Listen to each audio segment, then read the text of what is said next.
Encyclopedia Britannica has an entry on the Mahdi, and it begins by saying that even though the Mahdi is not mentioned in the Quran and there is no authentic hadith concerning the Mahdi, it is still a central belief for the Shias. This is how it begins, and it is a source that is used by widely in universities as a reference. If you look at Wikipedia, for example, Wikipedia's entry on the Mahdi, it starts by saying there is no mention of the Mahdi in the Quran, and the most authentic source of hadith in Muslims, which is Sahih Bukhari, does not have a single hadith about the Mahdi, and therefore this concept of the Mahdi was forged and it has no validity. Yes, it is true that the name Mahdi is not mentioned in the Quran, but the word Mahdi itself means one who is guided by Allah. Even if it was mentioned, it would be very easy for individuals to say, well, this is not the individual that is being referred to. I can give you a very simple example. One of the names of the Imam is Baqiyatullah. In the Quran, there is a verse that says, Baqiyatullahi khayrun lakum. The remnant of Allah is better for you if only you knew. But most Muslims who are not Shias will not agree to that interpretation and will say that here the word Baqiyatullah means something else. What you are saying is an interpretation, it is a ta'wil, it is not the tafsir of the verse. Allah in His wisdom does not mention the names of the Imams from the Ahlul Bayt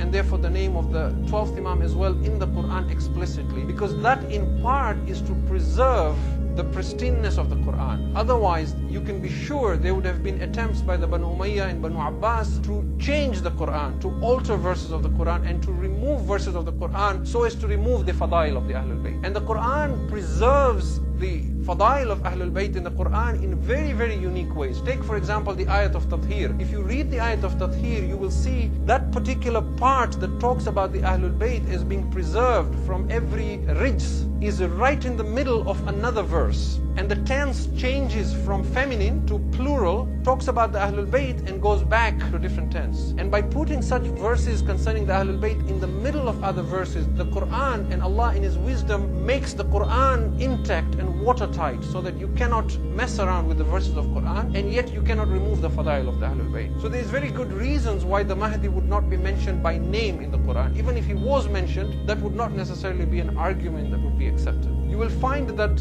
many verses require a certain interpretation to understand that this verse refers to the Imam. And that is why people who want to doubt in the Imam will reject that interpretation of the Quran. As for example, the verse I just recited, Baqiyatullahi khayrun lakum. Or for example, a popular verse that you will hear time and again is وَنُرِيدُ أَن نَمُنَّ عَلَى الَّذِينَ اسْتُضْعِفُوا فِي الْأَرْضِ وَنَجْعَلَهُمْ أَئِمَّةً وَنَجْعَلَهُمُ الْوَارِثِينَ. And we desired that we should favor those who are oppressed in the land and to make them the Imams and to make them the inheritors of the earth. Now this verse is explained in relation to the Imam, that he shall be the inheritor of the earth. But individuals would reject this and say, well, this is what this verse refers to, because this comes after some verses concerning the Banu Israel, and this is not in reference to the Mahdi, and so on and so forth. What I'm trying to get at is, even if we discount and we ignore all these verses of Quran that the Shia ulama and Sunni ulama have presented to say that